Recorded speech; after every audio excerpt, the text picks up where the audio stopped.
사실 수술 뭐 항암, 방사선 그건 필수잖아요. 필수 조건인데 어떤 마음 상태로 그 과정을 가느냐. 제가 그 젊은 보호자들한테 요즘 마음이 쓰이는데 음. 어 종종 그 퇴근하는 길에 뭐 스타벅스나 이런 데서 친구들 만나는 걸 제가 봐요. 그럴 때 종종 와서 "엄마한테 말하지 말아 달라." 이런 얘기를 하거든요.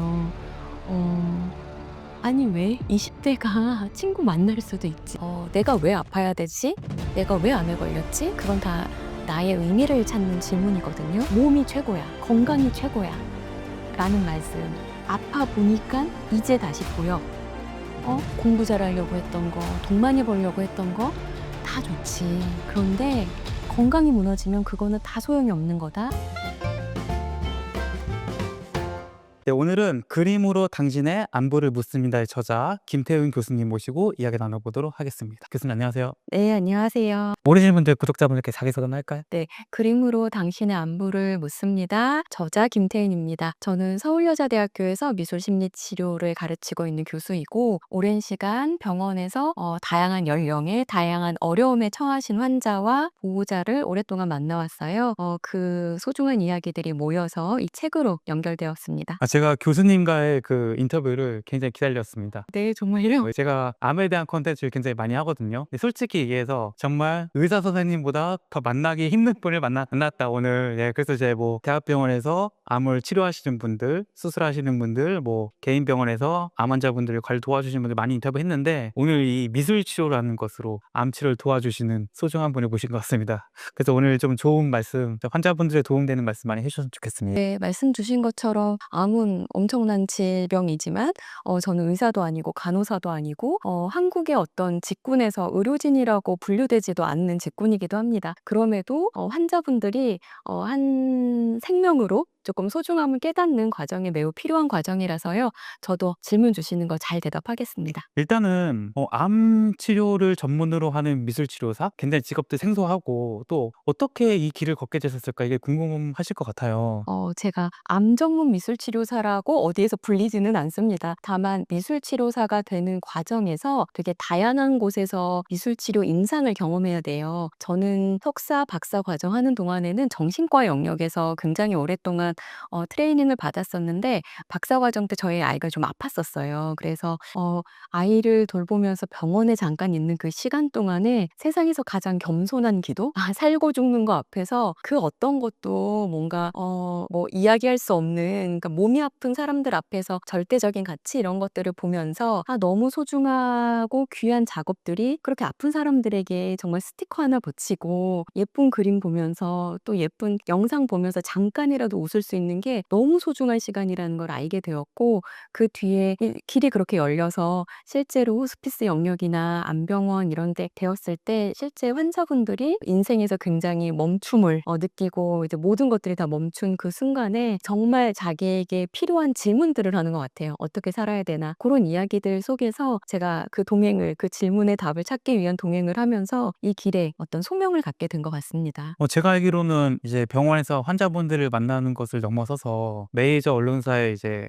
암 환자들을 위한 칼럼도 쓰시잖아요. 아마 칼럼 쓰시면은 뭐 독자들의 반응도 있을 것 같고 또 암 환자분들을 이제 병원에서 실제 치료를 하면서 만나다 보면은 그분들을 보면서 뭔가 느끼시는 거라든지 드는 생각이 있으실 것 같아요. 네. 암 환자분들을 뵙게 되면은 실제로 인간이 굉장히 연약한 존재이고, 그러니까 어떤 질병 앞에서 엄청 연약한 존재인데 그림을 그리고 그분들의 인생에 대한 이야기를 나누다 보면 그 연약함 속에 엄청난 강인한 생명력이 있다라는 것들을 발견하게 되는 것 같습니다. 어떤 진단 이후의 삶이 굉장히 다 멈춤 단계 혹은 뭐 화가 나기도 하고 슬프기도 하는 그런 시간들을 지난 다음에 사람들이 자기 인생의 우선순위가 바뀌고 내 몸이 여기 있는데 몸을 너무 잘 돌보지 않고 살잖아요, 우리가. 그런데 몸에 대한 어떤 집중 그리고 진짜 삶에서 중요한 게 뭔지 나의 소중한 사람들이 내 인생에서 누구인지에 대한 것들을 분명하게 알게 되는 것 같아요. 미술은 그 과정에서 '아 내가 진짜 소중하게 생각하는 것이 무엇이었지?' 라는 것을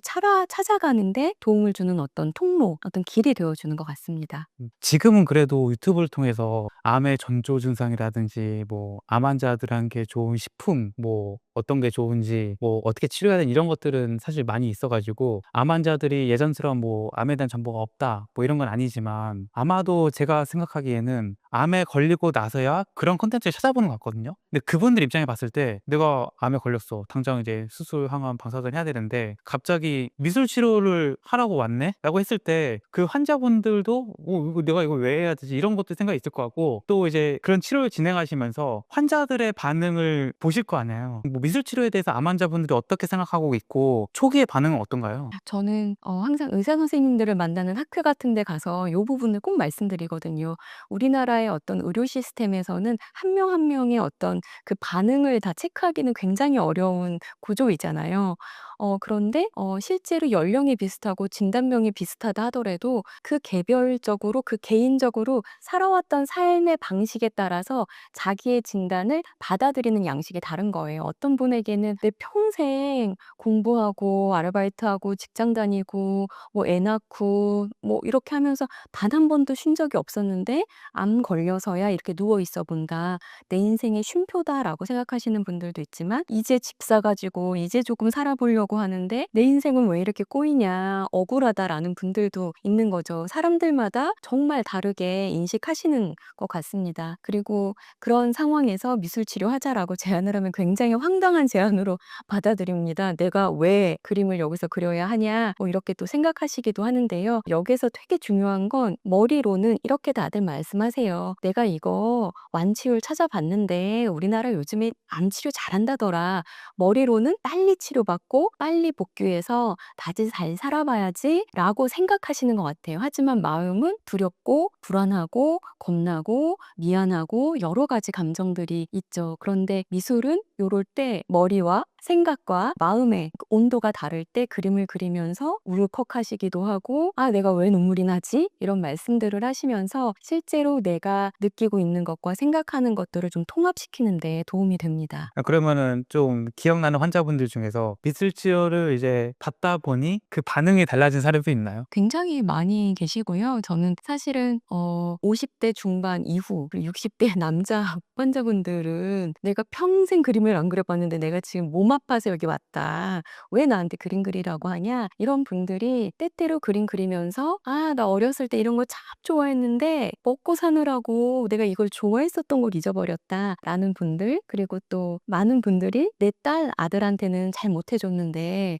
손주들한텐 요걸 좀 남겨서 뭐 좀 해 주면 좋아하겠죠." 이렇게 말씀을 하세요. 미술이라는 작업 자체가 뭐 다양하고 멋지고 거창한 이야기로 포장할 수도 있지만 사람을 굉장히 어린 시절로 돌아가게 해서 솔직하고 단순한 이야기, 가장 기본적인 이야기들을 접촉할 수 있게 해 주는 장점이 있는 것 같습니다. 지금 하시고 있는 그 일의 위치가 사실은 좀 생각을 해 보면은 자기 자녀 혹은 배우자 혹은 의사 선생님들 이분들에게 못하는 말도 교수님께는 하겠다라는 생각이 들더라고요. 저는 미술 치료사들이 뭐 여러 가지 뭐 처우에 대해서 얘기하는 사람들도 있고 뭐 "국가 자격이 아니다." 이런 얘기를 하는 사람들도 있는데 저는 병원에서 되려 그런 작은 퍼즐 조각 같은 위치에서 일을 하기 때문에 저는 훨씬 땡큐라고 생각하거든요. 왜냐하면 의사 선생님들한테는 "아우 네 감사합니다. 감사합니다."만 하세요. 90대 어르신도 주치의 선생님들한테는 정말 깊이 인사하세요. 뭐 간호사 선생님들한테도 정말 깍듯하세요. 종종 짜증도 내시지만. 그런데 저한테는 이류화보라고 "내가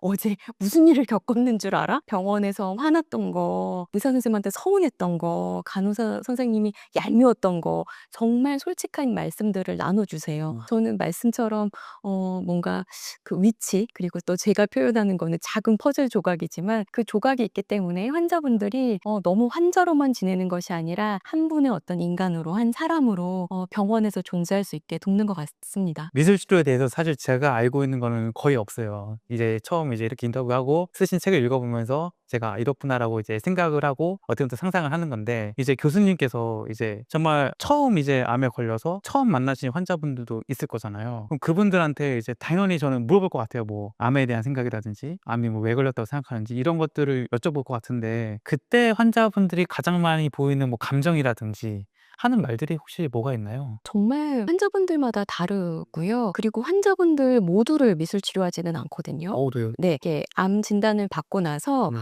좀 심리적 어려움을 좀 겪는다거나 소통의 어려움을, 왜 평소에는 말씀 잘하셨던 분들인데 암 진단 이후에 가족들하고 소통이나 의료진들하고 소통이 뭔가 이렇게 단절된다거나 그럴 때 의뢰를 받으면 미술 치료를 하는 거예요. 그래서 대체로 제가 만나 뵙게 되는 분들은 조금 더 일상적이지 않고 암의 진단 이후에 어떤 심리적 위기를 겪고 계신 분들이라고 볼 수 있습니다. 그 모든 암 환자가 미술 치료를 받을 필요가 없단가요? 아니면은 어떤 거예요? 이게 아까 모든 암 환자가 미술 치료를 받는 건 아니라고 하셨으니까. 모든 암 환자가 원하시면은 미술 치료를 받으실 수는 있겠죠. 뭐 개별적으로 센터를 가서 받으실 수도 있고, 각 큰 병원들은 뭐 암 지식 정보 센터 뭐 이런 식으로 뭐 누구나 와도, 어떤 병동에서 암 환자가 와도 할 수 있는 뭐 월 2회 프로그램 이런 것들이 있습니다. 근데 제가 말씀드리는 건 자기의 개인적인 좀 얘기를 하고 인텐시브하게 조금 깊이 들어갈 수 있는 그런 미술 치료를 말씀드리는 거고요.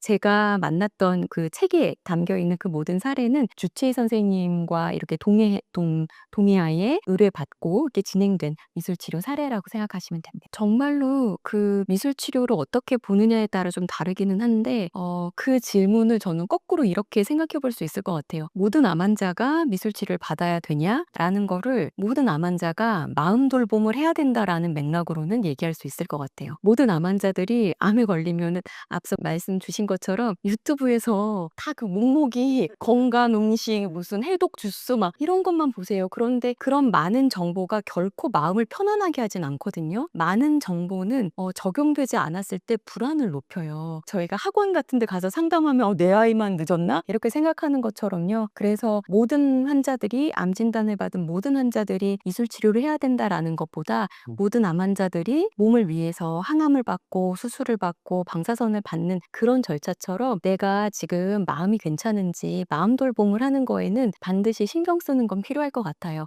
아주 작은 예로 좋아하는 가수의 음악 리스트를 조금 저장해 놓는다거나, 좋아하는 영화를 다운받아 놓는다거나, 병원마다 좋아하는 창가를 찾아두는 거죠. 몇 시쯤에 여기 오면 노을이 예뻐.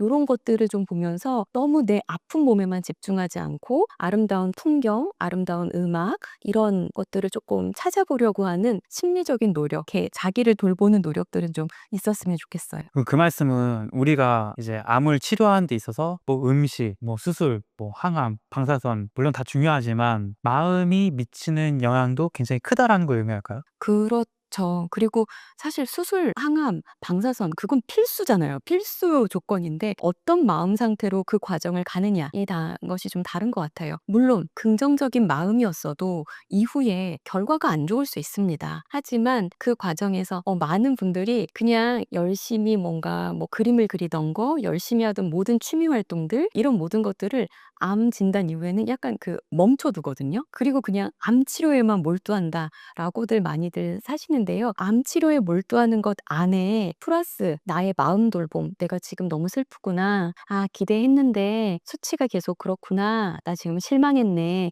이런 거를 알아차리고 '아 내가 지금 너무 마음이 슬프다. 외롭다.' 뭐 이런 것들을 알아차리는 그런 돌봄은 필요하다고 봅니다. 그 교수님의 책에서 다른 암에 대한 책에서 볼 수 없었던 내용이 있었는데, 그것 중 하나가 이제 암 환자의 보호자가 겪는 고충에 대한 내용이 굉장히 저는 인상 깊었거든요. 그 얘기를 좀 해 주시면 좋을 것 같아요. 아 네. 사실 많은 학술 자료에서도 뭐 암 환자의 보호자를 제2 승훈 환자다 뭐 이렇게 표현하시기는 하는데요. 저는 사실 코로나 때는 보호자들이 돌아가면서 있을 수 없었던 시기가 있었습니다. 그래서 독박 보호자라고 해서 한 명만 코로나 검사를 하고 들어와서 이렇게 그 환자분의 옆을 지키는 그런 일들을 하는데 엄청난 소진을 겪고 있지만 또 나머지 그 가족들한테 "너가 있으니까 너라도 그걸 해야지."라는 어떤 부담을 받는 그런 보호자분들의 어려움을 보았는데요. 특히나 이 암 환자들이 점점 젊은 연령에서 암이 많이 발병하고 있습니다. 그리고 가족은 또 굉장히 단촐해지고 있고요. 그래서 이혼 가정도 많은데 어머님이 그 암으로 입원하면은 뭐 군대 때문에 휴학을 한 아들이 유일한 가족인 아들이 와 있다거나 이런 경우들에 너무 안타까운 그 상황들을 많이 보았던 것 같아요. 하나 좀 말씀을 좀 길게 드려도 된다면은 20대 따님이셨었어요. 아버지가 코로나에 돌아가신 거예요. 그러니 아버지가 돌아가셨을 때 제대로 된 어떤 장례를 치르거나 뭐 손을 잡아 드리면서 "사랑한다."라고 얘기할 수 있는 그런 어떤 과정이 없었던 거예요. 그래서 엄마랑만 둘이 지냈고 딸은 이제 취업 준비를 하고 있었습니다. 좋은 대학 나와서 공부 잘해서 취업 준비를 하고 있었고 환자분은 종종 자기 딸이 얼마나 좋은 대학 나왔는지를 저한테 종종 말씀하셨는데 엄마 옆에서 그 병상에서 준비해서 그 좋은 회사에 또 들어갔어요. 너무 좋은 일이지만 회사가 너무 멀어. 그래서 따님은 회사 근처로 다니려면은 그동안 엄마를 옆에서 24시간 돌봤던 그 생활을 할 수가 없는 거죠. 따님은 20대 후반인데도 그 엄마가 나 없을 때 밥 못 먹을까 봐에 대한 두려움이 절절하고 환자분은 "지금 신입사원이 그렇게 있으면 안 된다. 윗분들한테 잘 보여야 되는데 점심시간에 왜 나한테 전화하냐." 서로 사랑하는 마음은 동일하지만 방식 때문에 굉장히 갈등을 겪고 있었습니다. 근데 그 따님이 너무 바빠서 주말에만 시간이 되어서 제가 주말에 출근을 해서 따님을 뵀었는데요. 따님하고 같이 그림 그리는데 따님이 엄마가 빨리 나와서 뭐 벚꽃도 보러 가고 싶고 뭐 어디 축제도 가고 싶고 막 그러면서 같이 소풍을 다니는 어떤 그림을 그렸어요. 근데 여기에서 누가 따님이고 누가 그 엄마인지 모르겠는 거예요. 따님인 자기를 엄마처럼 그리고 엄마처럼 생겼지만 완전 아기처럼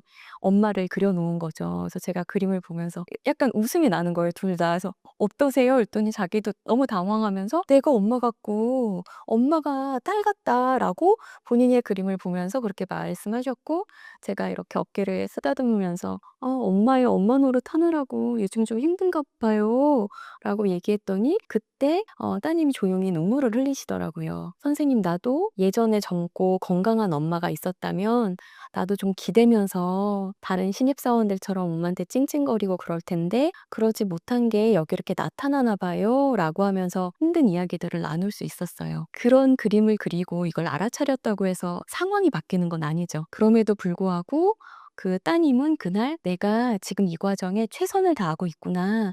엄마에게 내가 노력하고 있구나.'라는 거를 확인하면서 따님은 또 안도할 수 있는 시간을 갖기도 했어요. 그러면은 이게 저는 이제 책을 읽기 전에는 미술 치료라는 게 암 환자 본인들만 하는 건 줄 알았는데 지금 말씀을 들어보면 이제 보호자하고 이제 같이 그림 그려 본 거잖아요. 이 보호자를 데리고 이 미술 치료를 하는 경우도 좀 흔한가요? 네. 실제로 미국 뭐 완화의료학회나 뭐 이런 데서 미술치료사의 어떤 그 직무 책임 이런 것들을 보면 "환자와 보호자를 모두 심리사회 영적 돌봄을 해야 된다."라고 이야기합니다. 그러면은 이 교수님께서 이제 보호자를 데리고 이 미술 심리 치료를 했을 때 이 암 환자 본인은 모르는 보호자들의 마음은 어떤 것들이 있나요? 그러니깐요. 이게 제가 그 젊은 보호자들한테 요즘 마음이 쓰이는데 종종 그 퇴근하는 길에 뭐 스타벅스나 이런 데서 친구들 만나는 걸 제가 봐요. 그럴 때 종종 와서 "엄마한테 말하지 말아 달라." 이런 얘기를 하거든요. 아니 왜? 20 대가 친구 만날 수도 있지. 그런데 그게 엄마한테 막 너무 미안하고 그러니까 보호자들 마음도 굉장히 혼란스럽거든요. 환자에게 최선을 다하고 싶은 마음도 있지만 나의 인생조차 지금 멈춰 있고 특히 뭐 20 대, 30 대는 뭔가 빠르게 여기 구독자분들 이렇게 성장에 이렇게 초점을 맞추고 있는 우리 사회에서 '내가 멈춰 있고 아무것도 못하고 있다.'라는 생각들이 많아서 보호자들의 이야기들 근데 환자와 있을 때에는 환자가 100%또 관심을 받아야 하는 어떤 대상이 되잖아요. 그래서 환자들과 잠깐 분리되어서 보호자들만 따로 그렇게 표현하셔도 됩니다. 힘들다고 말해도 돼요. 근데 환자 옆에 가면 "환자가 제일 아픈데 내가 어떻게 힘들다고 말합니까?"라고 하는데 따로 조금 떨어뜨려서 할 필요가 있고 또 같이도 저는 꼭 하는데요.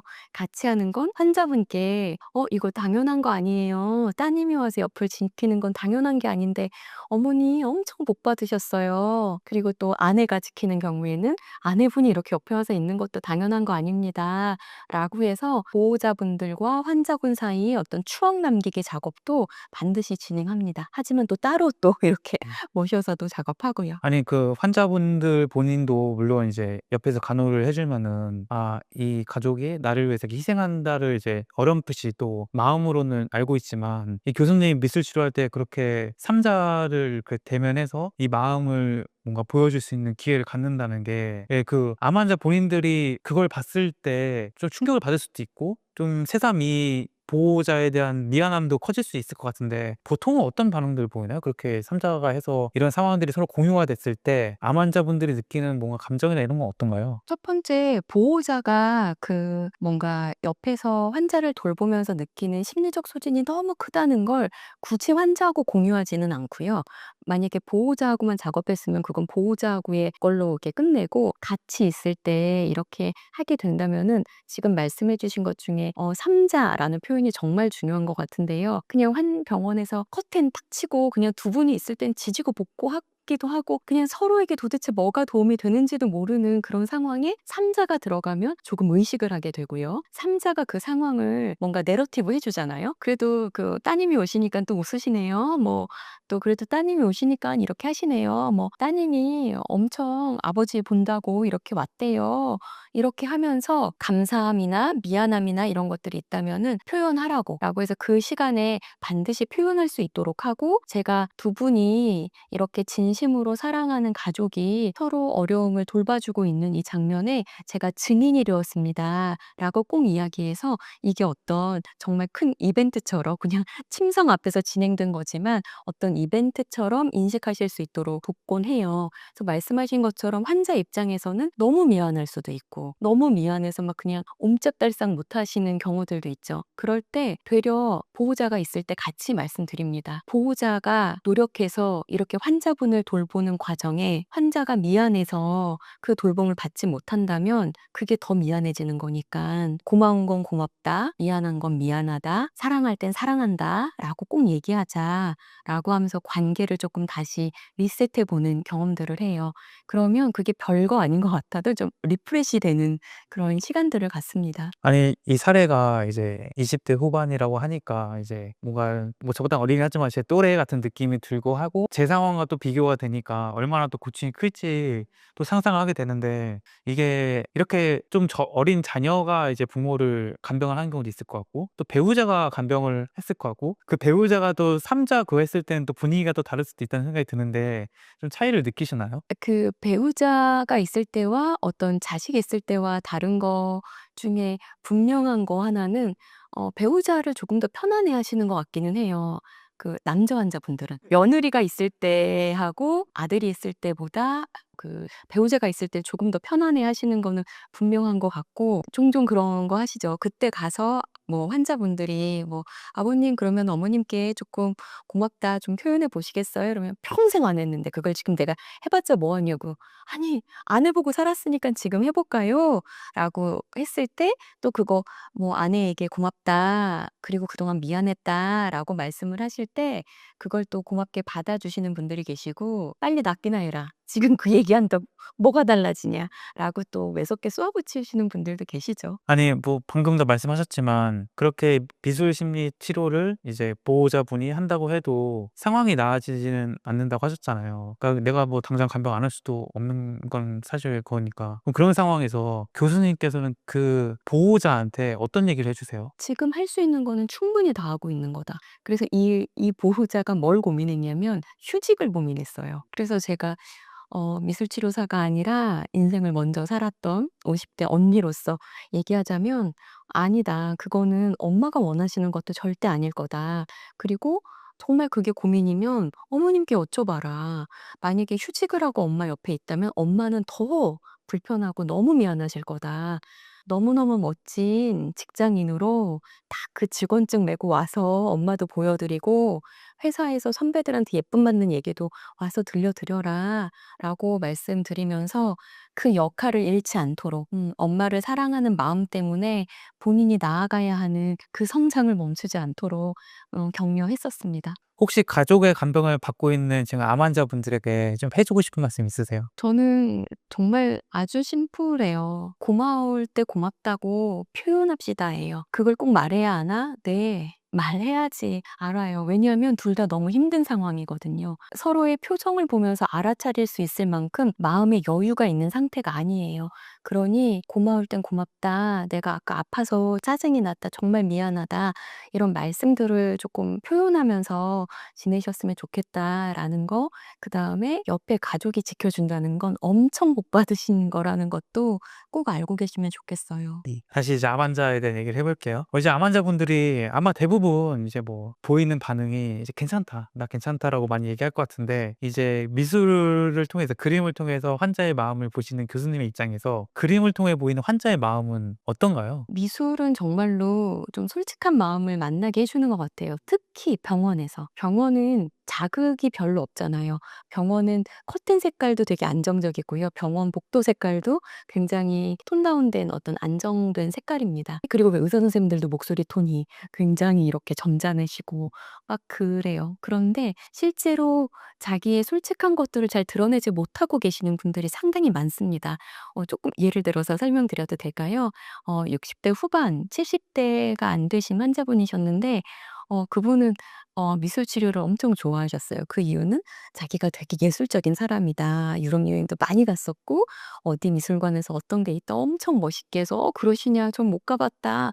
이렇게 말씀을 듣고 이분은 미술 치료 시간에 그림을 뭐 마음을 표현하기보다는 항상 시화, 멋진 어떤 시를 한 편 쓰고 그 옆에다 학을 그린다거나 멋있게 보여주고 싶은 그런 작업들을 오래 하셨어요. 실제로도 중견 기업의 어떤 그 사장님이셨고 항상 자식들이 오면은 "아 김 선생 이리 와 봐라. 뭐 첫째 며느리다. 둘째 며느리다. 뭐 혹은 뭐 여기 뭐 큰딸이다." 뭐 이렇게 가장으로서의 역할을 굉장히 저에게 자랑스럽게 보이려고 하셨던 분이십니다. 그런데 어느 날 제가 그림들을 이렇게 놓고 마음에 드는 그림들을 좀 골라서 그걸로 뭐 오려 붙이기도 해서 그림을 너무 시화만 그리셔서 붙여 보고 거꾸로 그림을 보면서 "글씨를 좀 써 보는 걸 해 보자."라고 말씀을 드렸더니 좋다."라고 허락을 하시고 나서 그림 중에서 아이가 엄마 젖을 먹고 있는 사진을 고르시면서 "난 엄마가 어떻게 생겼는지도 몰라요." 이러면서 정말 아이처럼 아기 목소리처럼 그 사장님처럼 막 말씀하시던 거에서 너무 달라져서 그 이미지 하나에 나는 엄마랑 다니는 애들이 너무 부러웠어요. 그래서 '이를 악물고 살았지 뭐야. 나는 태어나서 내 기억 속에는 네 엄마는 널 낳고 도망갔던 사람이다.'라는 얘기했던 사람들 목소리밖에 기억이 안 나고 "난 이렇게 엄마 품에 안겨 있는 애들을 보면 너무 부러워요."라고 하면서 정말 아기같이 막 이렇게 우시는 거예요. 근데 저는 그때 환자분이 이렇게라도 표현하실 수 있게 돼서 너무 다행이라는 생각을 했어요. 항상 사회적으로 또 어떤 역할에 옷을 입고 이렇게 해서 힘겹게 살아왔던 이분이 드디어 어린 시절에 "엄마 보고 싶어. 엄마 배고파. 엄마 안아줘." 라고 당연히 아이들이 할 수 있는 그 말을 지금 미술 치료 시간에 "고 그림을 보면서 그렇게 하는구나."라고 하면서 고 그림을 붙이고 그 주변에 막 분홍색 꽃, 노란색 꽃을 그리고 "엄마 보고 싶어요. 엄마 사랑해요. 엄마 안아줘요." 그동안 살면서 해 보지 못했던 그 이야기들을 막 글씨를 쓰시는 거예요. 그래서 제가 엄마가 어디 계시는지도 모르고 어떤 분인지 모르지만 "누구님께서 엄마를 향한 그 사랑은 제가 다 보고 있다. 그런데 어떻게 그렇게 엄마 사랑을 모르고 자랐는데 멋진 가정을 이루셨고 저 자식들에게 멋진 아빠가 되셨는지."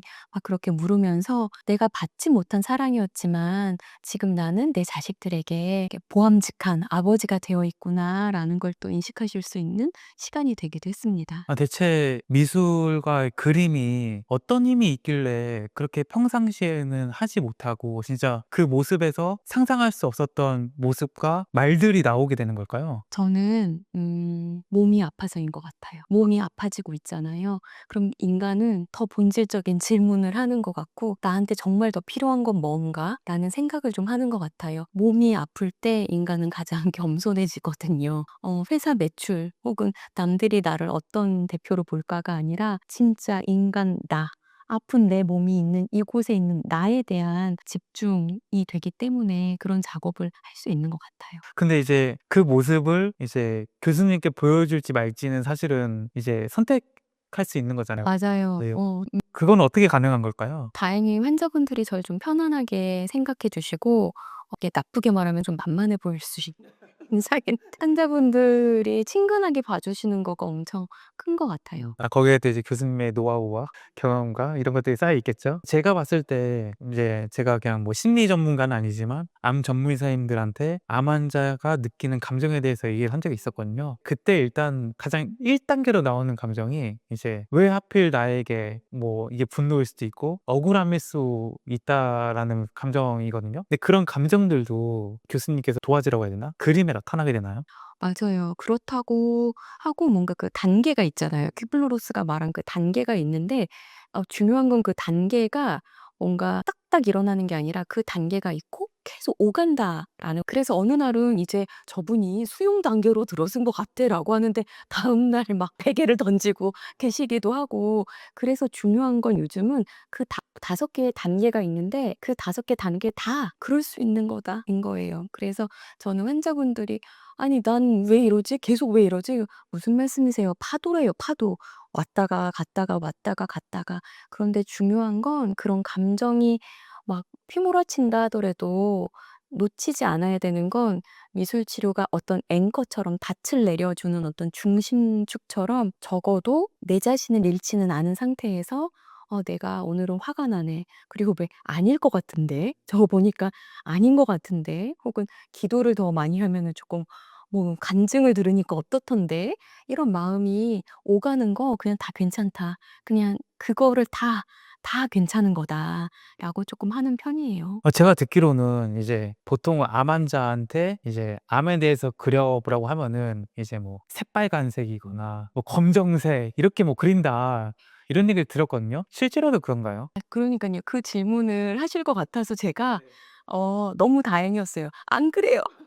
그럴 수도 있고 안 그럴 수도 있습니다. 실제로 뭐 "분노를 표현한다." 혹은 "부정적인 것을 표현한다."라고 했을 때 "검정색과 뭐 붉은색을 많이 사용한다."라고 하는 뭐 예전 연구들도 있기는 한데요. 실제로 엄청난 분노를 꽉 얼어버린 파란 색깔로 그리시는 분들도 계시고요. 엄청 날이 선 도끼처럼 은색처럼 회색 짙은 회색을 그리는 분들도 계십니다. 그래서 어떤 색깔로 '아 이건 멀 것이다. 이건 멀 것이다.'라고 보는 것보다 그날 그분의 호흡, 그분의 움직임, 작업할 때의 어떤 태도 이런 것들을 통합적으로 좀 보는 편입니다. 그러면은 암 환자한테 암에 대해서 그려 보라고는 하나요? 암이라고 직접적으로 그려 보라고 하지는 않는 것 같아요. 어려운 것, 힘겨운 것, 뭐 힘든 마음을 그려 보라고 하면은 뭘 그리시면서 "이건 암이고요." 네. 이렇게 표현하시는 분들이 있는데 어떤 분들은 그걸 막 보자기에 싸서 "이거는 의사 선생님이 고의 드러내 주실 거고요. 그 옆에 있는 것들은 제가 잘 돌봐야 되니까 여기에 뭐 정원을 가꾸겠어요." 뭐 이렇게 표현하시는 분들도 계시고 합니다. 그러니까 이제 교수님께서 직접적으로 뭐 "암에 대해서 그려 보세요." 이러지는 않고 이제 "아이 요즘 가장 힘든 게 뭐세요? 그림으로 표현해 보세요." 하면은 그 환자분들의 그림 속에 자연스럽게 암을 상징하는 어떤 것들이 그려진다라는 거죠?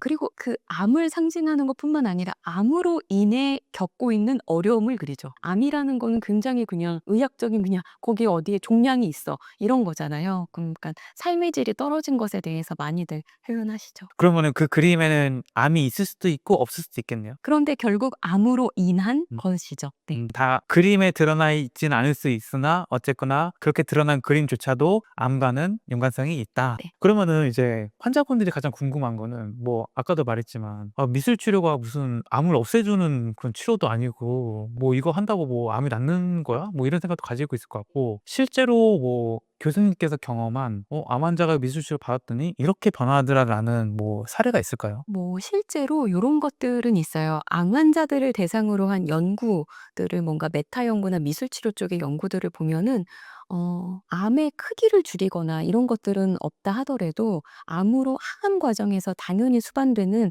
어떤 수면의 질이 좋아진다거나 우울이나 불안의 감소 이런 것들은 보고되고 있습니다. 그 에비던스 베이스드 되어 있는 연구들을 통해서. 그런 것들을 보는 거고 저는 거기에서 아직까지 연구된 거는 없는데 제가 임상 장면에서 제가 목격하고 있는 건 암 환자분들이 미술 치료를 통해서 갖게 되는 가장 큰 장점은 연결감인 것 같아요. 그러니까 우울과 불안하고도 연결되어 있지만 그 연결감이 뭐냐면 나야 나. 암 환자는 암 환자라는 정체성만 갖고 살게 되는 경우들이 굉장히 큰데 암은 나의 어떤 부분이야. 그리고 나는 과거에 이런 추억이 있어. 나는 지금 어느 병원에서 치료를 받고 있어. 가는 길에 뭐 붕어빵 파는 아줌마가 있는데 거기 호떡 팔 때가 되게 맛있어. 여길 지나 보면은 이런 걸 느끼고 있는 내가 있어. 이게 나와 연결되는 거고 또 나한텐 이렇게 많은 친구들이 있어. 나를 위해 기도해 주는 사람들이 있어. 그 사회적인 연결감이 있고 이런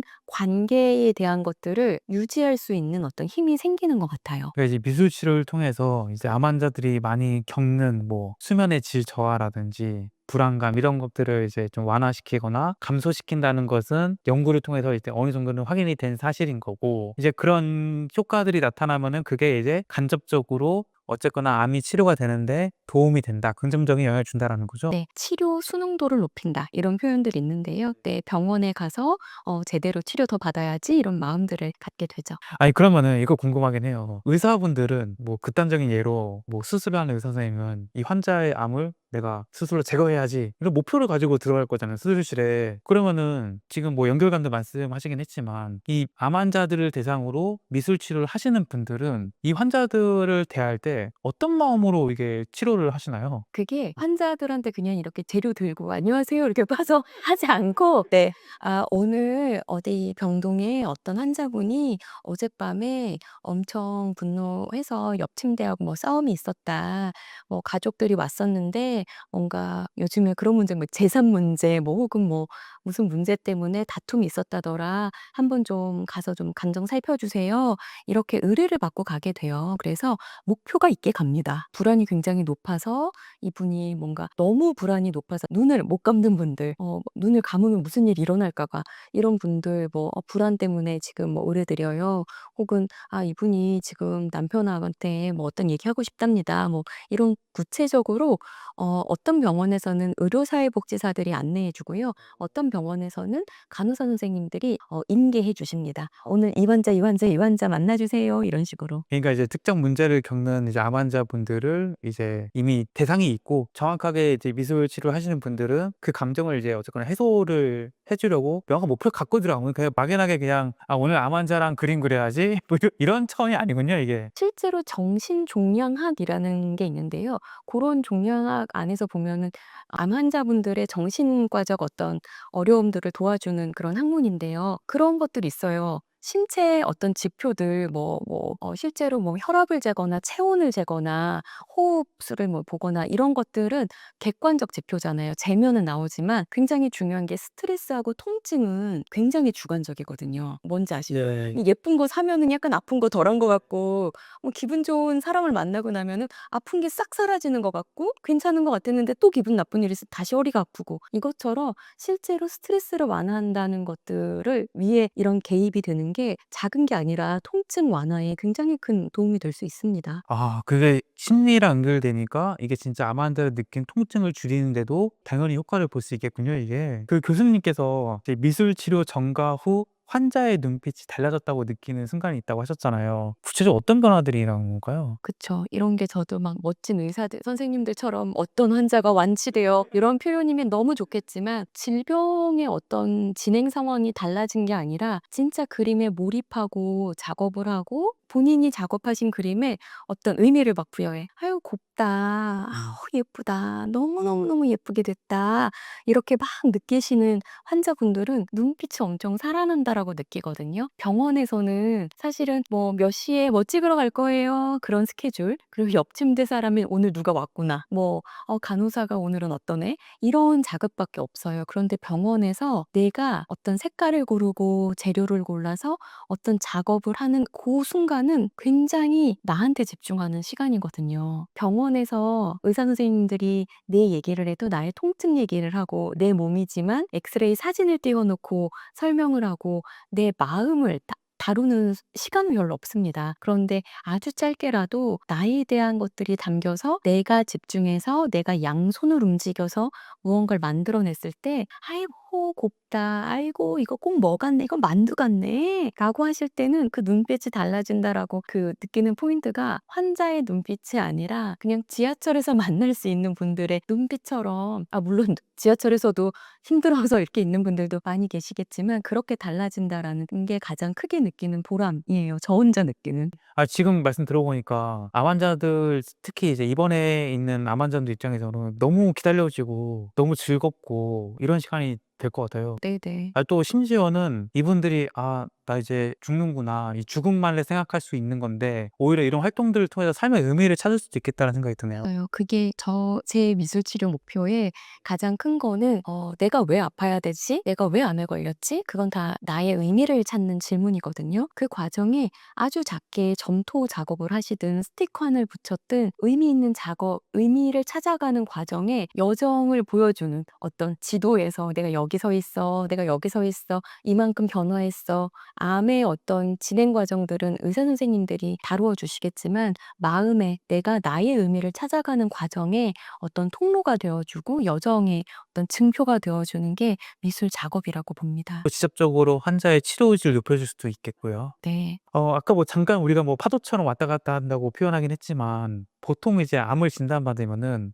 환자들의 마음은 어떤 변화들이 생기게 되나요? 부정의 단계가 있고 그다음에 분노의 단계가 있고 이제 타협하는 단계가 있고 또 우울한 단계가 있고 이제 그걸 넘어서서 뭐 수용의 단계가 있다라고 합니다. 근데 이제 이거를 실제 임상 현장에서 교수님께 느끼시기에는 일반적으로 이게 단계별로 1 단계, 2 단계, 3 단계 선형으로 갈 것 같은데 그렇지 않고 파도 치듯이 이게 이랬다가 저랬다 왔다 갔다 하면서 변화하더라라는 거죠. 우울하다가 뭘 집어던지시기도 하고 다 받아들인 것처럼 하다가 "어떻게 하면 완치될까요?"라고 말씀하시기도 하고 저는 그게 맞는 것 같아요. 그러면은 이제 이 5 단계 변화에서 마지막 단계가 어쨌든 간에 수용이라는 단계잖아요. 이 수용이 왜 중요할까요? 암 환자들한테 있어서? 그래야지 정말로 치료에 집중하게 되는 거죠. 섣부른 어떤 다른 거에 의지하거나 다른 어떤 걸 찾으려고 하지 않고 '아 내가 지금 이 정도의 상황이기 때문에 내가 병원에서는 이 치료를 받고 의료진들의 말에 더 신뢰하고 선생님들이 말씀해 주시는 그 방식을 따라서 치료를 받기 위해서는 수용 단계가 가장 중요한 것 같아요. 이제 그림을 그려보라고 하는 거를 이제 업으로 하시니까 저도 이렇게 인터뷰를 업으로 하지만 이제 이런 일상들이 반복이 되다 보면은 이제 오늘은 어떤 암 환자한테 어떤 그림을 그려보라고 얘기해 봐야겠다라는 게 이게 틀이 있나요? 아니면은 이게 그냥 교수님의 개인적인 판단으로 그날의 날씨나 이런 거에 따라서 임의적으로 그냥 자유롭게 그려보라고 하고 그 그림을 보고 그냥 해석을 하는 건가요? 환자에 따라서 다릅니다. 환자분이 나이는 어떠시고 진단받으신 지는 어땠고 가족 상황은 어떻고 개인적인 어떤 성향은 어떠시고 저를 대하는 태도가 어떠시고 미술 치료에 대한 호의는 어떠시고 이런 거에 따라서 그분에게 중요한 것을 그리게 되는 것 같아요. 근데 그중에서 이제 특히 화산을 좀 그려보라고 한다고 화산에 좀 의미가 있나요? 이거 정말 질문 주셔서 너무 감사하고요. 화산을 그려보라고 "그려보세요, 그려보세요." 하고 막 격려하는 게 아니라 요거를 그 칼럼에 썼던 그 포인트는 뭐였냐면 제가 한창 60대 초반의 남자분들을 만날 때의 어려움이었던 것 같아요. 말씀을 안 하세요. 말씀을 안 하시고 진짜 약간 얼어붙으신 분 같고 안 해주세요. 그러니까 뭐 "미술 치료 안 할래요."라고 하는 분들도 저는 어떻게 거절하셨는지도 잘 적어 놓는 편인데 "아 네 오늘 몸이 좀 안 좋습니다."라고 하는 분들도 있지만 특히 뭐 미술 치료 얘기할 때 "어디서 온 사람이야?" 약간 이렇게 쳐다보면서 아니요. 뭐 이렇게 딱 자르시는 분들을 보면 가족들이 안타까워 막 하는 거예요. 아빠도 뭔가 느끼는 게 있을 텐데 아빠 너무 충격받았을 것 같은데 왜 아무 말도 안 하지? 엄만 옆에서 저렇게 울고 있는데." 뭐 이렇게 감정이 너무 이렇게 감정 표현에 익숙하지 않은 남자분들을 배웠을 때 화상 그리기 작업을 진행합니다. 섣불리 그걸 그리지 않아도 이미 분노를 잘 표현하고 있고 막 그런 청소년 암 환자한테 굳이 화산이라는 상징을 사용하지 않으셔도 되는데요.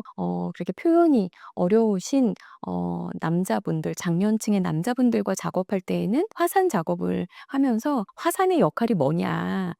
용암을 뿜어져 나오게 하는 게 화산인데 휴화산이 일 수도 있지만 어떻게 아버님 마음속에 터져 나오는 화산이 있다면은 어느 만큼 어디까지 용암이 조금 터져 나올까요? 라고 하면은 뭔가 다른 얘기 안 하는 어떻게 살아왔고 마음이 어떻고 이런 얘기를 하는 것 자체가 얘기한들 뭐가 달라져. 그리고 내 얘기 내가 와이프한테도 안 하는데 내가 왜? 근데 화산이라는 상징 자체가 그분이 막 그걸 한참을 그리시더니 나는 그냥 이렇게 화산을 다 뿜어내고 근데 이 용암이 내 가족들을 다치게 하지 않길 바라는 마음에서 항상 이거를 내가 이렇게 품고 있다. 그런데 아버님 몸도 아프다고 하는데 마음도 병날까 봐 그래요, 아버님.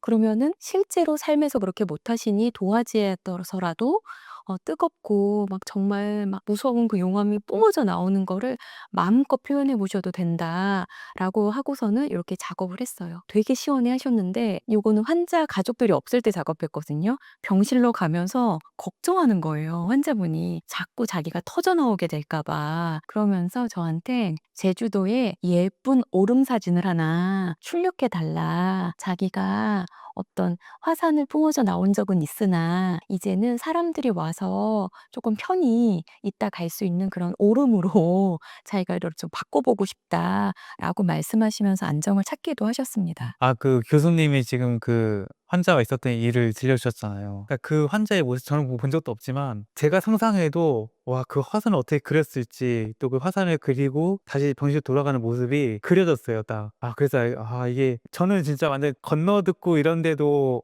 '그렇게 해소가 될 수 있겠구나.' 느낌이 오는데 정말 교수님의 이야기를 직접 들은 환자분은 얼마나 마음이 풀어졌을까라는 생각이 딱 상상이 되네요. 그 아버님은 계속 그러셨어요. 만날 때마다 그 화산이 누구를 다치게 할까 봐가 너무 겁나는 분인 거예요. 늘 조심하고. 그래서 나중에는 그 화산 그림 바깥으로 엄청 더 큰 도화지를 붙여서 아버님 잽도 안 돼요. 이게 더 나와도 절대 누구를 다치게 하지 않게.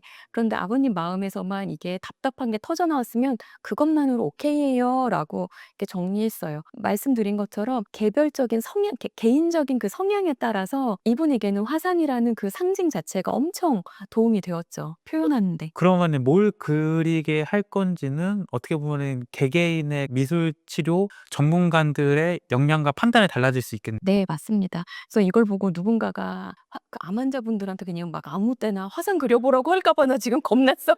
이거 그리고 책을 엄청 열심히 읽고 정말 질문을 만들어 주신 것 같아서 엄청 감사합니다. 그러면은 그 방금 그 화산을 그린 환자분의 경우에 이게 그냥 1 회차에서 다 그리고 뭐 장벽까지 두르고 끝이 나는 건가요? 아니면 이게 1 회에서 화산을 딱 그리고 이제 또 어느 시간이 지나면 2 회차에서 그 화산을 가지고 계속 이어나가서 이게 계속 치료가 이루어지는 건가요? 그럴 수도 있는데 이분은 두 번째는 안 오셨고요. 근데 제가 지나가고 다른 환자 만나러 갈 때 이렇게 인사드리면은 "화산." 이럴까 해서 "왜요? 아버님 화산 보고 싶으세요?"라고 하면 아니 그 용암이 너무 많이 흐를까 봐 자기가 너무 그래서 제가 그 도화지를 이렇게 둘러서 "여기 보세요. 이렇게 해서 왔어요."라고 보여 드렸어요. 그러면은 매번 만날 때마다 새로운 그림을 그릴지 그리고 그냥 기존의 그림을 이어서 이야기를 할지도 역시 미술 치료 그 전문가들의 영역이고 선택이다. 암 환자분들이 그렇게 컨디션이 매번 그렇게 참여할 수 없는 상황인 경우들도 있고요. 지금 뭔가 그림을 그렸던 걸로 이 어르신 같은 경우에는 진단 초기였기 때문에 막 적극적인 처치가 들어가지 않은 상황이었기 때문에 그림을 그렸고 아닌 경우에는 그림을 그리는 것조차 어려운 상황들이 있습니다. 그 미술 치료라는 말은 그래도 대중적으로 쪼끔 이제 있잖아요. 근데 이제 책에서 특히 마음 챙김 미술 치료라는 단어를 써 주셨더라고요. 뭐 이유가 있으신가요? 말씀드린 것처럼 그림을 그리고 이게 막 어렵잖아요. 뭐 일어나서 물감을 쓰고 이런 적극적인 작업 중심의 미술 작업이 다소 어렵기 때문에 저는 마인드풀니스 베이스드 스트레스 리덕션이라는 MBSR 기반으로 하고 있는 어떤 미술 치료를 조금 개입해서 마음 챙김의 개념이 지금 여기에 집중하는 건데요. 컨디션이 안 좋아서 그림을 그릴 수는 없으나 그냥 누워만 있어. 그렇다고 해서 쉬는 것도 아닌 거 아시죠? 누워 있지만 계속 생각은 과거로 갔다가 미래로 가요. 지금 여기가 아니라. 지금 여기가 아프고 불편하니까 계속 과거로 가는데 과거는 사람을 되게 우울하게 만들어요. 그때 내가 그런 거를 자꾸 먹고 그때 내가 운동을 안 해서 이런 병에 걸렸나? 그때 내가 그 사람한테 그 말을 하지 말았어야 되나? 그리고 또 미래로 가면 내가 죽는 거 아닐까? 네, 어떻게 내 자식들은 집 하나도 못 해줬는데 미래로 가면은 막 불안한 마음이 들어요. 과거로 가면은 우울하고 미래로 가면은 불안해요. 네. 그랬을 때 지금 여기 아프지만 아프다고 자꾸 지금을 무시하고 가는데 아픈 상황이지만 지금 여기에 집중하는 작업을 해보는 게 마음챙김의 어떤 기본인데요. 지금 여기에 집중하기가 너무 좋아요. 미술 치료는 재료가 크레파스랑 도화지만 있는 게 아니라 저는 천도 가지고 다니거든요. 왜요? 도화지가 차갑게 느껴지고 딱딱하게 느껴질 수 있어서 천에다 그림 그리면 또 되게 부드러워요. 천 만지면 막 할머니들이 이거 내가 애가 7이어서 7을 다 천기저귀로 키웠다고 감각에 아 아파요 아무것도 안 해요라고 하시던 분들이 그런 천 만지면서 아유 내가 우리 손주 천기저귀는 만들어주고 가야지 감각에 딱 만져지는 순간 지금 여기로 돌아오거든요. 점토 작업하면은 할머니들이 안 한다고 하다가 그 점토 이건 뭐예요? 쌀가루 같네. 내가 시집을 갔더니 제사가 7개가 있는 집안이야. 그러면서 막 그 며느리로 힘들었던 그 시절의 이야기들을 막 또 들려주세요. 지금 여기에 감각을 통해서 미술 작업은 그런 재료들이 있기 때문에 지금 여기로 딱 집중하는 데 도움이 됩니다. 그럼 지금 여기 치료받고 있고 아픈데 집중해서 뭐 하냐? 뭐 하냐면 자애롭고 자비로운 마음으로 나를 조금 인정해 주는 거예요. 엄청 애쓰고 있다. 너무 수고한다. 내가 암 걸리고 싶어서 걸린 거 아닌데 내가 치료받느라고 정말 애쓰고 있어. 내가 과거에 열심히 살은 것처럼 치료 열심히 받아야지. 나 정말 잘하고 있다. 정말 수고하고 있다. 건강하기를 바란다. 이런 마음, 자비로운 마음으로 연결하는데 마음 챙김의 어떤 개념은 도움이 됩니다. 그 미술 치료를 받는 순간에는 집중하는 그 순간에는 어쨌든 간에 통증도 사실 굉장히 떨어질 것 맞아요. 같아요. 네네. 그리고 뭐 아까 뭐 병원에 대해서 말씀해 주셨지만 뭐 외부적인 자극이 없는 상황에서 환자분의 입장을 생각할 수 있는 게 말씀하셨던 내가 건강했을 때의 과거라든지 혹은 내가 그 죽음이라는 그 미래를 상상하는지 이러면서 굉장히 심적으로 약해질 텐데 그런 것들을 모두 다 이제 어떻게 보면 잠재워 주고 좀 완화시키는 효과가 굉장히 클 것 같아요. 수많은 이제 환자분 제가 알기로는 이제 호스피스 병동에서도 이제 미술 치료를 하셨잖아요. 아파 본 사람들만 아는 진리가 있을까요? 이것도 책을 읽고 질문을 주신 것 같아서 너무 좋았어요. 너무 감사해요. 이거가 포인트예요. 저는 이 책을 사실은 쓸 수 있는 거는 환자분들이 저에게 알려주신 삶의 지혜인 것 같거든요. 환자분들은 늘 저한테 "이거 듣고 가."라고 하면서 들려주시는 말씀이 "몸이 최고야. 건강이 최고야." 라는 말씀. 아파 보니깐 이제 다시 보여. 공부 잘하려고 했던 거, 돈 많이 벌려고 했던 거 다 좋지. 그런데 건강이 무너지면 그거는 다 소용이 없는 거다. 인생의 정말 진리는 내 몸과 마음을 건강하게 다루는 거야. 정말 중요한 게 무엇인지를 알면서 살아야 돼. 라고 정말, 이거는 암 환자들이 모두가 말씀해 주시는 것 같아요. 그런 얘기는 사실 뭐 저도 부모님한테 듣고 주변에서 많이 얘기할 거잖아요. 그래서 한 귀로 흘려드리기가 굉장히 쉬운데 실제로 이제 암이라는 실체적인 병을 가진 또 이제 지금 현재로서 굉장히 죽음에 가까운 그 병을 앓고 계신 분들한테 직접 이제 듣는 이 교수님의 마음은 메시지의 그 색이라고 할까? 강도가 다르게 느껴질 것 같거든요. 네. 그리고 저는 내가 뭔데 언제 봤다고 그리고 의사도 아니고 간호사도 아니고 이런 나에게 너무 진심을 다해서 그 말씀을 막 해 주세요. 그러니까 건강해야 돼. 그리고 다른 것 때문에 괴로워할 필요도 없어. 몸 건강한 다음에 순위가 있는 거지 삶의 우선순위를 복잡하게 둘 필요가 없어. 너무 모두 다 진심을 다해 제 손을 붙들고 막 말씀을 해 주세요. 그럼 저는 꼭 약속해요. 제가 정말로 명심을 하고 어머님 들려주신 거 잊지 않고 열심히 살게요. 제가 할 수 있는 거는 환자분들께서 그렇게 열심히 제게 말씀해 주신 걸 잘 다른 분들께도 말씀드리고 제 삶에도 잘 적용해서 사는 거가 제가 할 수 있는 일인 것 같아요. 아 그러면은 그 메시지를 많이 들으시면서 실질적으로 생긴 변화도 있나요? 그렇지 않은 것 같아요. 습관이라는 게 참 무서운 게 바꾸기가 참 알면서도 쉽지는 않더라고요. 근데 과도한 욕심을 내려놓는 거는 분명히 그 환자분들이 저에게 가르쳐 주신 것 같아요. 내용인 것 같아요.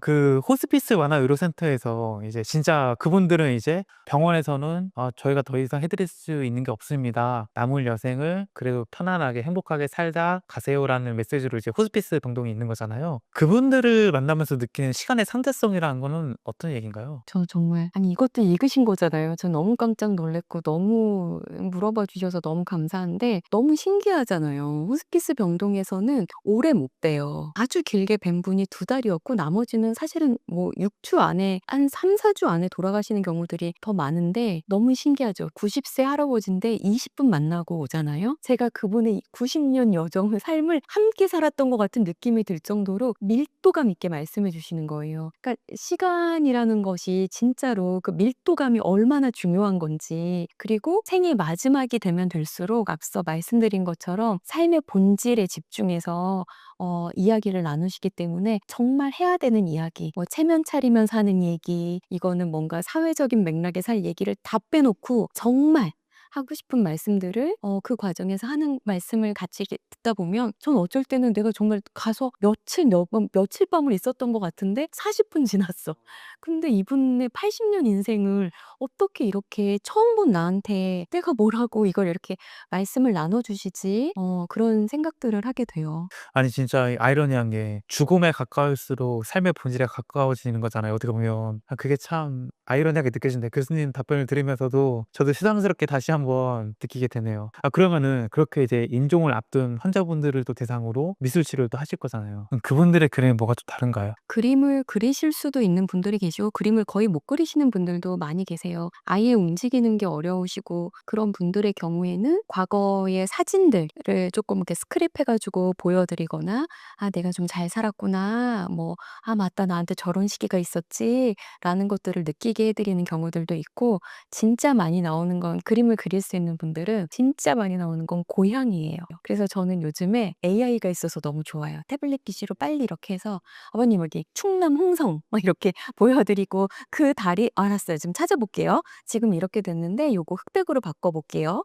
아 내가 어디 어디 주공 아파트에서 살았는데 그 몇 년도예요. 몇 년도 사진 검색 요거 어때요?" 이러면 "맞아요. 내가 그때 그렇게 살았던 것 같아요. 거기요, 거기. 요 옆에 돌아가면은 피아노 학원이 있었지." 과거의 어떤 그런 기억들을 찾으려고 하는 그런 노력들이 좀 있으신 것 같아요. 그래서 그거는 적극적으로 이미지로 함께 동참해서 찾아 드립니다. 아까 전에 이제 우리가 안병동에서 암 환자들을 대상으로 이제 미술 치료를 하는 경우들이 일부긴 하겠지만 옆에 있는 환자랑 뭐 다툼이 있거나 갈등 이런 걸 말씀하셨잖아요. 근데 이제 호스피스 병동은 사실 이제 거의 임종이 가깝기 때문에 사실 그런 에너지조차 없으신 분들이 많을 거잖아요. 그럼 이분들을 데리고 미술 치료를 했을 때는 뭐 어떤 목표 뭐 이런 것도 혹시 있나요? 그럼요. 이게 정말 의미 있는 삶의 어떤 완성을 위해 저는 매우 중요한 작업이라고 생각을 하고요. 또 하나는 미술 치료가 여기에서 좋은 점이 유품이 됩니다. 그래서 유품 작업을 꼭 합니다, 저는. 그래서 그게 어렵다고 하면은 그 어머님들은 종종 내 딸이 진짜 좋아하는 소고기 뭇국이 있는데 "어머니 잠시만요. 자 목소리 준비되셨죠?" 그 녹음을 해서 제가 그걸 들으면서 요리책을 만들어 드리기도 하고 딸이 그 요리를 못할 것 같은데 그런데 우리 딸이 감기가 걸리면 항상 그걸 먹어야 되는데 그러면은 어머님이 그 녹음을 해 주시고 전 옆에서 "그럼 꽃게 이렇게 그리면 돼요?" 이렇게 보여 드리면서 그럼 이게 세상에 하나 밖에 없는 엄마가 딸에게 남기는 요리책이 되기도 하죠. 내가 자녀들에게 남길 수 있는 뭐 목소리라든지 뭐 그림이 될 수도 있고 그런 것들이 마지막 이제 남긴 것들이 되면서 임종을 하시면은 자녀들한테 그거를 드리게 되는 건가요? 네네. 그럼 그분들이 주로 이제 자녀들한테 하는 얘기는 어떤 얘기들을 많이 하세요? 말로 할 경우에는? 그분들이 그냥 "자녀들에게 어떤 얘기를 남기고 싶으세요?"라고 하면은 그 질문은 좀 슬픈 것 같아요. 그쵸. 죽음을 전제한 거니까. 네. 호스피스 병동에 계셔도 죽음을 그렇게 전제하고 "그래 난 이제 호스피스 왔으니깐 더 이상 안 되는 거야."라고는 말씀하시지만 그렇게 죽음을 우리의 대화거리로 삼지는 않으시는 것 같아요. 그래서 저는 항상 말씀드리는 게 호스피스에서 오랜 시간 일하면서 죽음을 보는 게 아니라 그분답게 살아가는 마지막에 삶을 본다라고 항상 이야기하는데요. 그분들한테 이렇게 질문해요. 자녀들이 어떻게 기억하길 바라세요가 아니라 딸들이 어떻게 기억할 것 같으세요라고 거꾸로요. 뭐라고 얘기할 것 같으세요? 내년 어머님 생일에 딸들이 뭐라고 얘기할 것 같으세요? 그러면은 또 뭐라고 이야기를 남기고 싶으세요? 라는 것보다 딸들이 어떻게 기억할 것 같으세요?라고 하면 조금 더 어떻게 기억할까?'라고 하면서 "그럼 잘 모르겠는데요."라고 하면 "딸들이 어떻게 기억했으면 좋겠어요?"라고 하면 적어도 "부끄럽지 않은 엄마였으면 좋겠다." 혹은 뭐 "그래도 아이들이 힘들 때 안아줄 수 있는 그런 여유가 있는 엄마였다고 기억하면 좋겠다." 그 과정에서 뭐가 만들어지냐면 '나 그런 엄마였지. 내가 지금 이렇게 아파도 나 아이들 많이 안아주는 엄마였었던 거지.'라는 걸 본인의 입술로 얘기하게 되어서 그런 것들이 관계를 유지하는 데도 좋고 '내가 세상을 떠난다 하더라도 아이들은 나를 기억하겠구나. 내 몸은 세상에서 없어져도 딸과 나의 관계는 사라지지 않는 거구나.'라는 걸 상징적으로 남기게 되는 되게 중요한 순간입니다. 굉장히 돈이 많은 뭐 엄마 아빠로 기억되고 싶다거나 뭐 그냥 사회적으로 지위가 엄청나고 뭐 사회적 업적으로 뭐 그렇게 남는 이런 뭐 사람으로 자녀에게 기억되고 싶다 뭐 이런 것보다는 그냥 '내가 꽤 괜찮은 엄마 아빠였다.' 뭐 이런 식으로 기억되는 거를 많이 원하시는군요, 이게. 단 한 번도 네. "서울대 나온 엄마로 기억해 주셨으면 좋겠다."라고 말씀하신 분 안 계셨어요. 서울대 나온 분이 계셨지만. 그래서 저는 인생의 정말 마지막에 채를 친다면은 진짜 남는 그 핵심은 사랑하고 진짜 건강이라는 그게 남는 것 같아요. 근데 대부분 뭐 저도 그렇지만 대부분의 사람들은 사실 뭐 돈을 쪼끔만 더 벌기 위해서 쪼끔 더 좋은 집을 사기 위해서 쪼끔 더 좋은 대학 가기 위해서 막 인생에 많은 시간을 쓰잖아요. 그러니까 이게 참 죽음 앞에서는 참 보잘것없는 것들이라 생각이 드네요, 이게. 호스피스 병동에 들어와서 첫 주에 내가 자식들을 강남에 아파트 한 채도 못 사주고 이렇게 계속 말씀하신 분이 계셨는데 그래서 전 계속 궁금한 거 강남이 아니고 그럼 어디 사주신 건지? 진짜 돈이 많으셨나? 막 그랬는데 마지막에는 그게 중요한 게 아니었던 거죠. 엄마가 정말 가난했기 때문에 너희들 잘 사는 거 보고 싶었고 너희들이 잘 살게 해 주고 싶었어. 그러느라고 엄마가 절약하느라고 너희들 학교 다닐 때 여유롭게 해 주지 못한 게 미안한 거예요. 강남에 아파트 못 사준 게 그 미안한 게 아니라 실제로는 그거를 해 주면은 뭔가 이게 상쇄될 거라고 생각했을 텐데 그걸 못 해 줬으니 "어린 시절에 너희들을 여유롭게 키우지 못한 거가 미안하다."라고 말씀하시더라고요. 제가 최근에 좀 굉장히 인상 깊었던 인터뷰 중 하나가 간병인을 인터뷰한 적이 있어요. 그러니까 직업적 간병인, 가족 간병이 아니고. 근데 그분을 인터뷰하면서 제가 좀 굉장히 좀 놀랐던 거는 이제 자녀들이 어쨌거나 부모가 아프면은 가서 들여다볼 거잖아요. 그리고 들여다보고 나서 간 다음에 남겨진 부모의 모습은 사실 볼 수가 없잖아요. 근데 간병인분은 그 모습을 보더라고요. 이제 자녀들이 떠났을 때 이제 그 환자의 모습이라는 걸. 이 교수님도 좀 비슷한 경우 있을 것 같아요. 예를 들어서 뭐 제가 알기로는 이제 매주 찾아오는 자녀들도 있겠지만 그냥 호스피스에 모시고 안 찾아오는 자녀들도 있고 또 근데 이런 거에 대해서 본인이 뭐 자녀들한테 막 뭐라고도 하지는 못할 거잖아요. 근데 그런 것들을 교수님한테는 얘기를 하지 않을까 생각이 드는데 자 그 환자 본인분들이 자녀들한테 뭐 갖는 감정들은 어떤가요? 그것도 굉장히 다양한 것 같은데 어 생각보다 자녀에 대해 서운한 건 잘 말씀 안 하시는 것 같아요. 그래서 저는 그냥 너무 서운할 상황인 거가 느껴지는 거 있잖아요. 왜 병원에 모실 때 뭐 어디에 사는 뭐 사위랑 뭐 둘째 딸이랑 뭐 첫째 딸 뭐 왔었고 뭐 어디에 직장 다니는 손주들 있다고 합니다."라고는 안내받았는데 단 한 번도 안 와서 여사님들이 이렇게 모시고 이런 환자분들이 계실 때 저는 그분이 스스로 쓸쓸하거나 외롭거나 불쌍하게 느끼지 않게 도와드리려고 좀 애쓰는 것 같아요.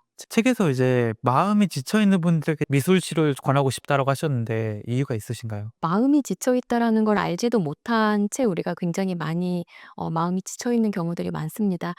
처음에 말씀드린 것처럼 머리로 계획하고 생각으로 계획하는 것과 마음에서 느끼는 건 굉장히 다른 경우들이 있거든요. 아주 잠깐이라도 시간을 내서 정말 뭔가 메모를 해 본다거나 그림을 그려 본다거나 색을 칠해 본다거나 혹은 요즘은 제가 권하는 건 "사진을 찍고 그 옆에다 글씨 써 봐라." 이렇게 제안드리는데, 그런 작업들이 실제로 내가 생각하는 것과 느끼는 것들을 통합하는 데 조금 도움이 될 거예요. 여기까지 이제 들으시는 분들이 제 채널은 특히 또 이제 암 환자분들이 많아서 좀 더 직관적으로 지금 암 때문에 힘드신 분들, 특히 이제 암 환자분들이 "미술 치료를 받으면은 어떤 부분에서 도움을 받을 수 있습니다."라고 했을 때 실질적으로 어떤 도움을 받을 수 있을까요? 암 환자분들에게 미술 치료가 도움이 되는 거는 첫 번째 가장 큰 게 병원 장면에 미술 치료가 들어가야 되는 이유라고도 설명을 하는데요. 병원의 모습은 굉장히 자극이 없기도 하고, 내가 선택할 수 있는 게 아무것도 없어요. 검사 시간 내가 선택할 수 없고, 메뉴도 내가 선택할 수 없습니다. 잠자는 공간도 내가 선택할 수 없고, 옷도 내가 선택할 수 없습니다. 제한적이지만 미술 치료에서는 미술 재료를 선택할 수 있고, 도화지의 크기를 선택할 수 있고, 칠할지 자를지 붙일지 접을지 다시 붙였다가 뗄지, 아주 제한적이지만 내가 자발적이고 어떤 선택적으로 작업을 하면서 인간이 가져야 하는 기본적인 어떤 통제감을 조금 획득할 수 있다는 장점이 있고요. 두 번째는 또 앞에 말씀드렸었는데 감각이 살아나죠. '아 이거 차갑다. 이거 부드럽다. 이거 어디서 사요? 너무 귀엽다.' 감각이 좀 살아나면서, 그럴 때 본인들이 웃으면서 "나 아직 안 죽었네. 살아있네." 감각을 느끼는 건 '내가 지금 여기 있어.'라는 걸 느끼게 해 주니깐요. 세 번째는 힘들고 괴롭고 이런 것들을 작업한 다음에, 이게 가장 핵심인데, 거리를 두고 바라보잖아요. 그러면 암을 그릴 때도 그렇고, 혹은 "남편 때문에 상처받았다. 그래서 내가 암에 걸린 것 같다." 이런 분들도 많으신데, 남편을 그렸어. 그리고 남편은 생각만 해도 괴롭다. "항상 그랬다." 라고 하는데, 그거를 이게 거리를 두고 바라보면서 객관적으로 바라보게 되는 거, 거리를 둠으로써 이런 일이 일어나요. 난 늘 항상 남편을 무서워했었는데 내가 여기다가 그려 놨네. 떨어뜨려 보니까 되게 작네.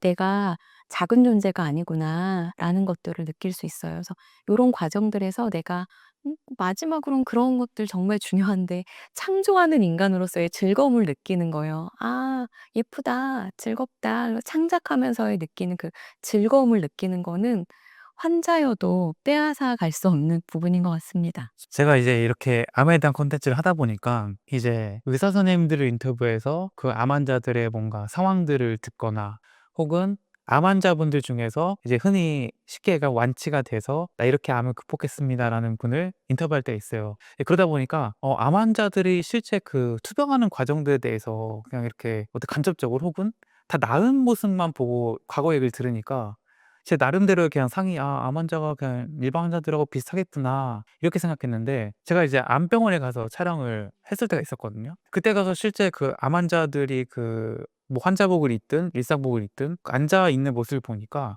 정말 이 상황들이 천차만별이기도 하고, 또 심지어는 정말 먹는 것도 너무 힘들어서 정말 삐쩍 마르신 분, 진짜 뭐 어떠한 에너지도 없으신 분들도 있더라고요. 그럼 이제 미술 치료를 하시면은 이제 병원에 가서 하시니까 정말, 또 특히 호스피스 병동까지 가시면은 정말 그 상황이 안 좋은 분들도 많이 만날 텐데, 그분들이 기꺼이 "나 지금 이렇게 움직이기도 힘든데." 기꺼이 교수님을 만나서 그 미술 치료를 받는 이유 내지는 원동력은 뭐라고 생각하세요? 저는 인간은 무언가 만들고 '내가 여기 있어.'라는 흔적을 남기는 것에 의미를 부여하는 존재인 것 같아요.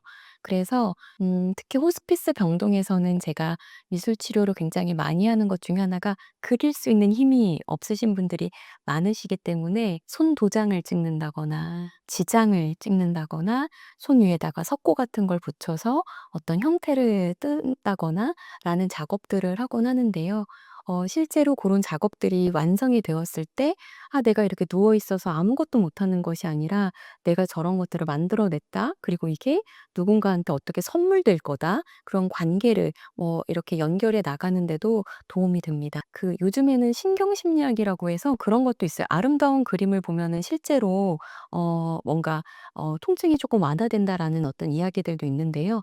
환자분들이 원하는 그림을, 호스피스 병동에서는 환자분들이 원하는 어떤 풍경 아니면 그림, 그런 사람들을 사진에 크게 출력해서 침상에다가 붙여 드리기도 음. 합니다. 아 정말 '나는 이제 아무것도 할 수 없구나.'라는 그 환자의 고정관념을 어떻게 보면 이 핸드 프린팅이죠. 이걸 함으로써 이게 이 행동 자체가 일단 의미가 생기는 거고 뭔가 이제 남아지는 거고 이거를 또 환자가 보면서 '아 내가 아무것도 할 수 없는 사람은 아니구나. 나 이런 거 할 수 있는 거.' 이런 깨달음과 이런 것들이 생기면서 이제 뭔가 삶의 의지도 생길 수 있는 거고 여러 가지 긍정 효과가 나타나는 거군요. 야 그러니까 이게 참 이제 아무것도 아닌 행동 같은데도 이게 참 굉장히 큰 의미가 있네요 이게. 네, 맞습니다. 네. 앞에서 좀 얘기하긴 했지만 그렇게 이제 죽음을 이제 어떻게 보면 가까이 마주하시는 분들을 많이 만나면서 이제 교수님께서 좀 삶과 죽음에 대한 생각들 어떻게 갖고 계신지 또 궁금하긴 해요. 어 삶과 죽음이라는 거가 이렇게 줄로 있어서 여기까지 삶이고 여기서부터 죽음인 거가 아니라 한 장의 도화지에 같이 있는 것 같아요. 누구도 언제 어떻게 될지 모르잖아요. 특히 저는 사실은 소아 호스피스도 보고 아주 어린 아이들이 죽는 것도 보면서 신을 원망하기도 하고 뭐 이런 과정들이 있기는 했었는데요. 이렇게 환자분들의 죽음에 임박한 임종기 환자분들을 뵙게 되면서 제가 환자분들한테 항상 약속하는 게 있거든요. 마지막에 제가 임종실에 같이 갈 수 있으면은 "같이 가서 보겠다." 그럼 환자분들이 그런 걸 막 물으세요.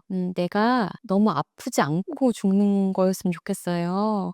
어떤 모습이길 바라세요?" 라고 하면 환자분들이 대체로 우아한 모습이었으면 좋겠어요. 뭐 가족들이 무섭지 않은 모습이었으면 좋겠어요. 이렇게 말씀들 하시는데요. 이게 어떤 걸 얘기하냐면 죽는 모습을 보는 게 아니라 마지막까지 그분이 원하는 방식으로 사는 걸 보는 거거든요. 그래서 저는 죽음에 임박한 환자분들이라고 하지만 마치 그림을 그릴 때 배경을 진하게 하면 앞에 부분이 좀 더 살아나오는 것처럼 그래서 더 극명하게 그분이 마지막까지 어떻게 살았는지를 그거를 증인되는 그런 일을 하고 있는 거라고 생각합니다. 그래서 삶과 죽음, 죽음에 대해서 생각을 하면 우리가 어떻게 살아야 되는지 정말로 진지한 답을 뭐 그런 고민들을 하기 시작하는 것 같고 그거는 또 환자분들께 배운 걸로는 하루하루 나에게 주어진 것을 감사하며 이거 너무 뻔한 얘기지만 저는 환자분들이 그런 마지막 순간에 저에게 들려주신 이야기 들으면 어찌 보면 저희보다 먼저 가신 분들이 들려주시는 진리인데 우리가 무시하고 사는 걸 수도 있잖아요.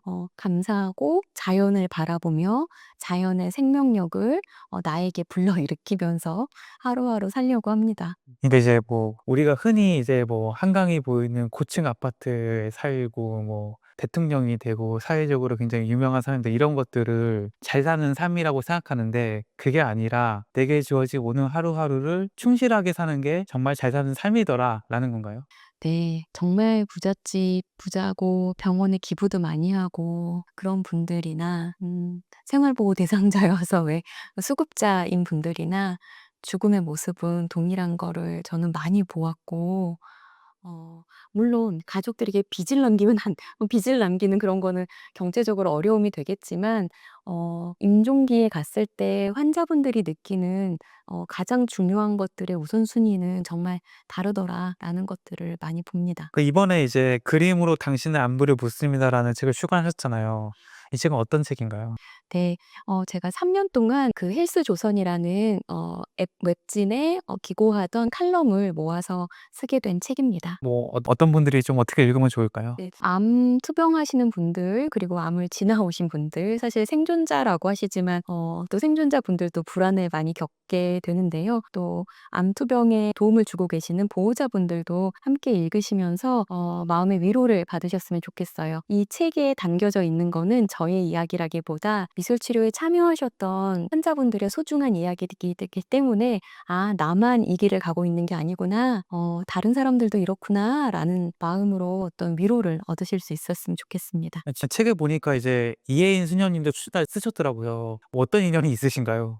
제가 좋아하는 수녀님이신데 그래서 너무 감사하고 네 덕분에 어떤 그림으로 묻는 안부가 더 깊은 사랑의 안부가 된 것 같아요. 그럼 이제 미술 치료를 잘 모르시는 분들이 이 책을 좀 어떻게 활용하면 좋을까? 책을 아마 보시면은 중간중간에 미술치료 활동지가 들어가 있습니다.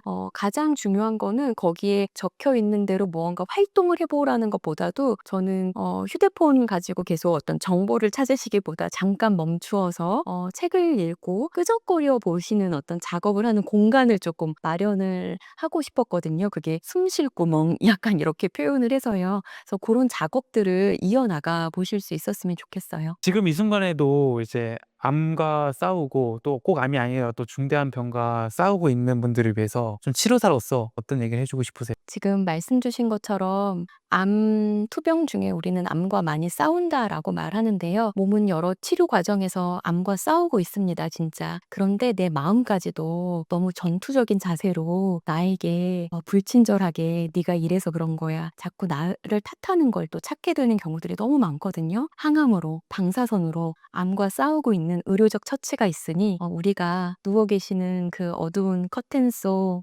항암받고 너무 힘들고 어지럽고 그 모든 상황에서 자신에게 친절하고 다정한 어떤 위로를 좀 건네주시면 좋겠습니다. 끝으로 이제 구독자분들에게 좀 해 주고 싶은 말씀 있으신가요? 이게 성장 읽기 채널이더라고요. 성장은 뭔가 변화를 보여줘야 되고 눈에 보이는 어떤 변화와 어떤 수치로 뭔가 성장이 되는 것들을 기록하게 되는 것 같은데요. 오랜 시간 임상 현장에 있으면서 눈에 보이지 않는 성장도 있는 것 같아요.